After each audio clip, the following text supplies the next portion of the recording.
하루하루의 삶 속에서 여러분들 얼마나 많이 감사하면서 살아가십니까? 가만히 돌아보면 우리는 참 감사할 일들이 참 많이 있습니다. 믿으십니까? 인정하십니까? 우리가 숨쉬고 살아가는 것도 감사입니다. 그리고 음식을 먹을 수 있는 것도 감사입니다. 아유, 감사가 아니신가 봐요. 다시 한번 할게요. 우리가 숨쉬고 사는 것도 감사입니다. 우리가 먹을 수 있는 것도 감사입니다. 우리가 하나님의 자녀인 것도 감사입니다.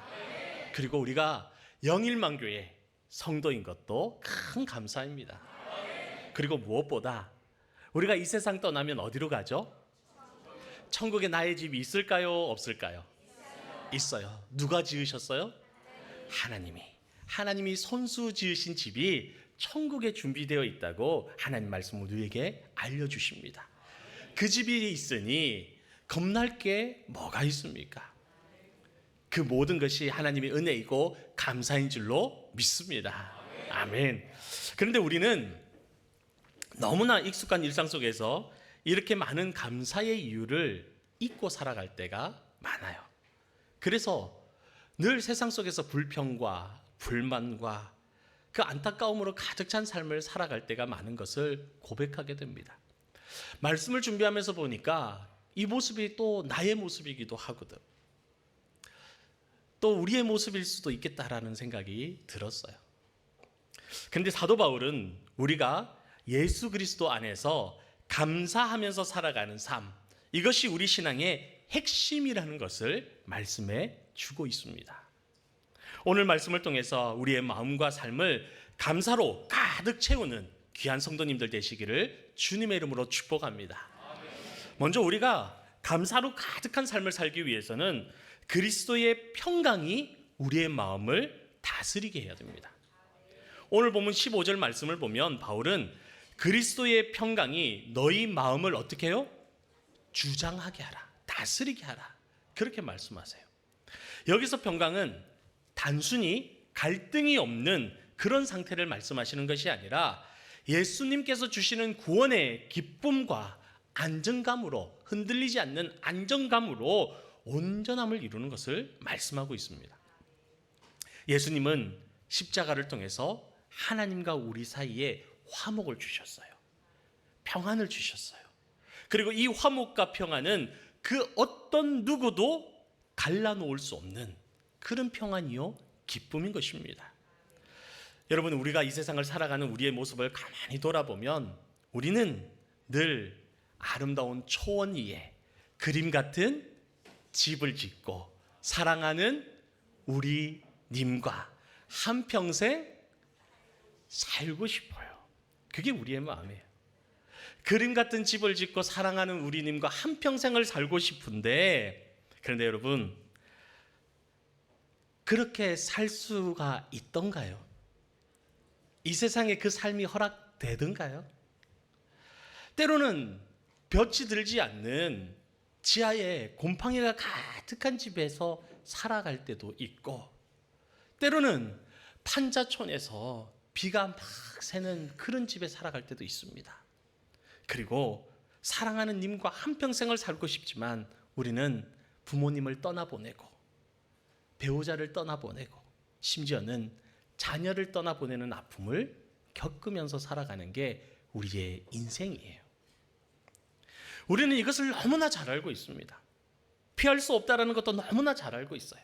그럼에도 불구하고 우리는 자꾸 마귀의 속삭임에 속으면서 살아갔고, 그래서 무엇을 바라보느냐? 이룰 수 없는 세상이 말하는 그 평안만을 바라보면서 쫓아가는 거예요. 그림 같은 집을 짓고 사랑하는 님과 함께 한평생을 이 세상 살아가고 싶어 하지만 이것은 마치 신기루를 쫓아가는, 존재하지 않는 신기루를 쫓아가는 삶과 똑같은 삶이 되는 겁니다. 그렇게 인생을 살아가다가 마지막에 주님을 다 놓치고 절망 가운데 죽음을 맞이하게 되더라는 거예요.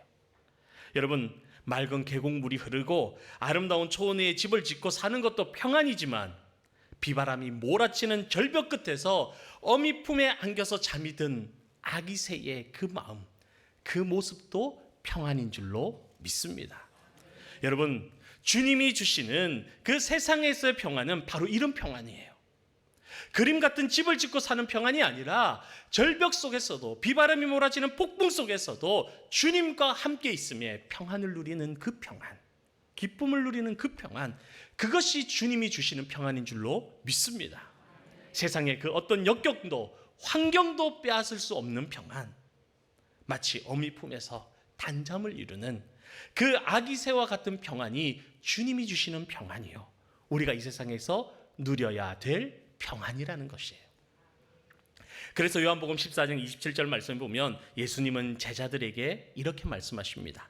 평안을 너희에게 끼치노니 곧 나의 평안을 너희에게 주노라. 내가 주는 평안은 세상이 주는 것과 같지 아니하느니라. 아멘. 여러분, 우리는 세상의 평안을 쫓아가는 사람들이 아니에요. 하나님이 주시는 평안, 그 참된 평안을 쫓아가는 성도가 바로 영일만교회 성도인 줄로 믿습니다. 주님의 평안은 환경과 상황에 좌지우지되는 게 아니에요. 영원히 흔들리지 않는 평안이에요. 그래서 제자들은 그 평안 안에서 세상의 박해와 도전 앞에서도 두려워하지 않고 그 속에서 감사하며 주님의 사명을 감당해 나갈 수 있었던 것입니다. 사랑하는 성도 여러분, 현대사회는 불확실합니다. 뉴스를 보면 매일 사건 사고가 가득합니다. 직장에서, 삶에서, 가정에서, 어느 곳에서든 스트레스 받지 않는 곳이 없을 정도예요. 그래서 우리는 어쩌면 매일 평안을 잃어버리고 살아갈지도 모릅니다.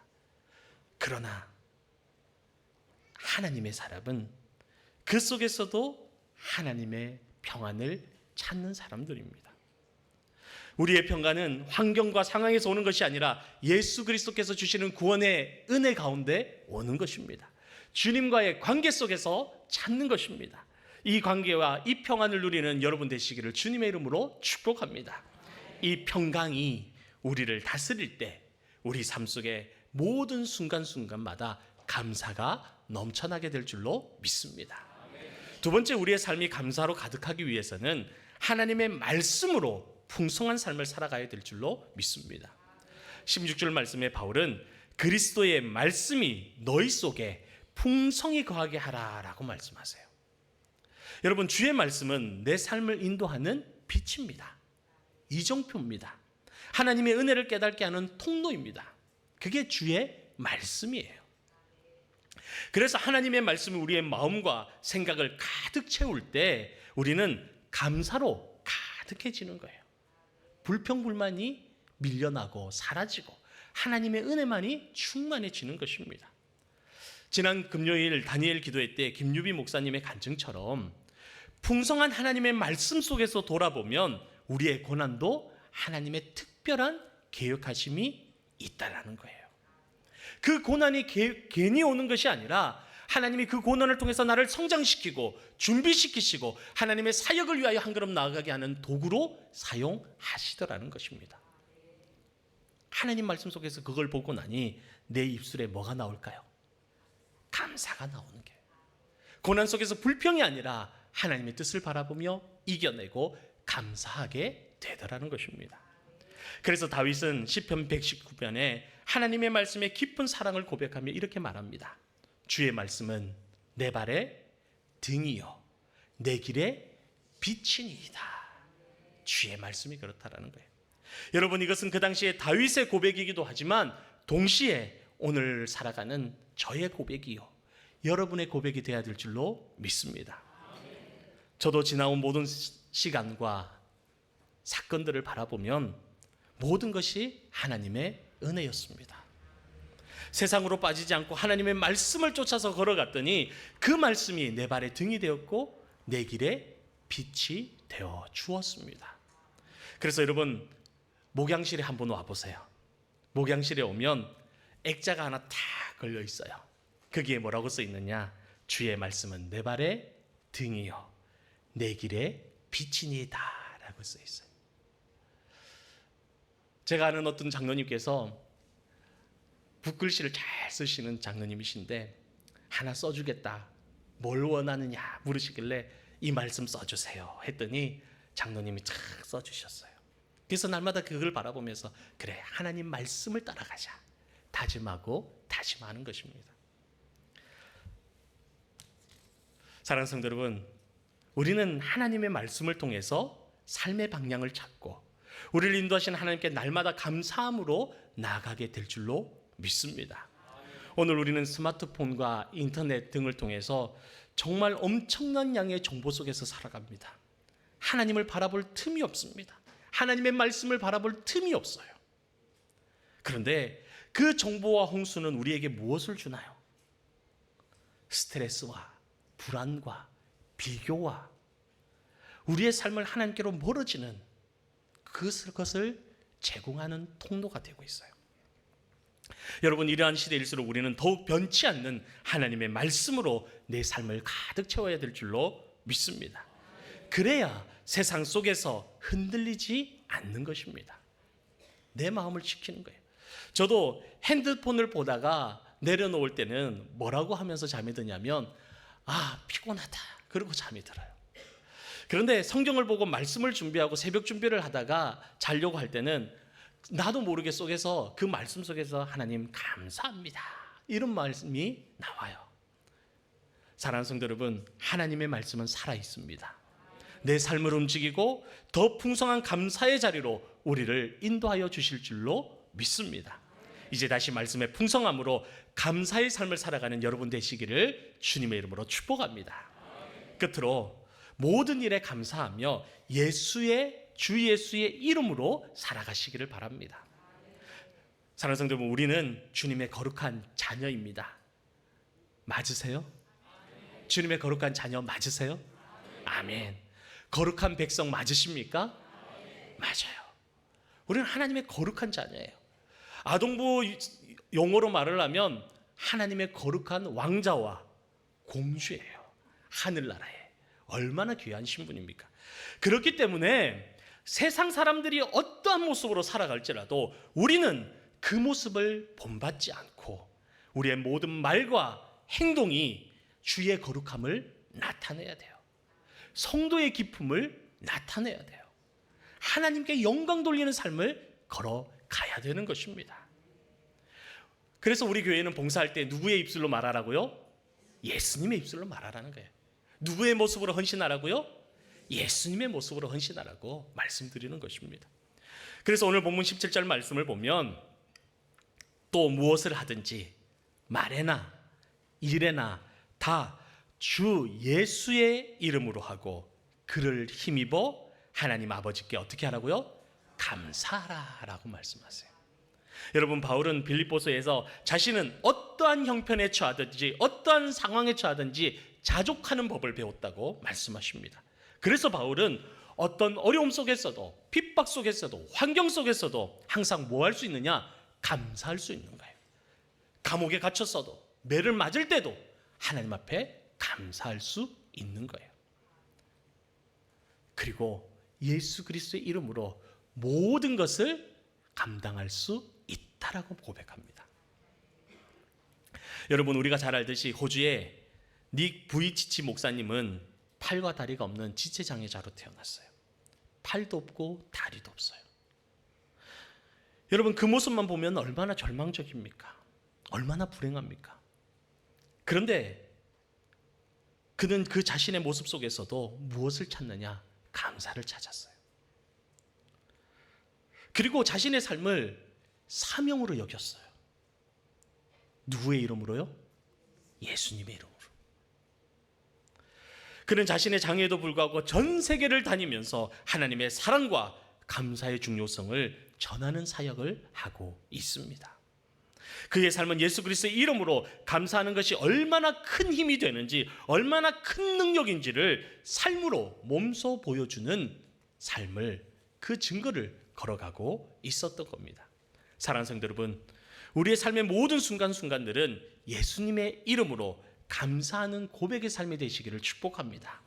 직장에서, 가정에서, 교회에서 우리의 말과 행동이 하나님께 영광 돌리며 감사로 가득한 여러분 되시기를 축복합니다. 우리는 현대를 살아갈 때 불평과 불만이 나의 습관이 될 때가 있어요.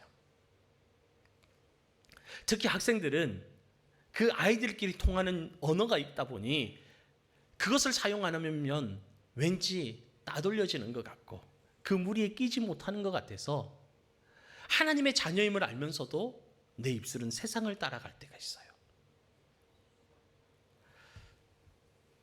그런데 오늘 우리는 결단하시기를 바랍니다. 나는 하나님의 거룩한 자녀다. 그 세상을 따라서 흔들리는 삶이 아니라 하나님의 말씀을 따라 예수 그리스도의 이름으로 하나님께 영광을 돌리는 그 삶을 살아가겠다. 결단하시기를 바랍니다. 작은 일에도 감사하며 예수 그리스도의 이름으로 행하는 삶을 통해 주변 사람들에게 하나님의 사랑을 전해주는 여러분 되시기를 축복합니다.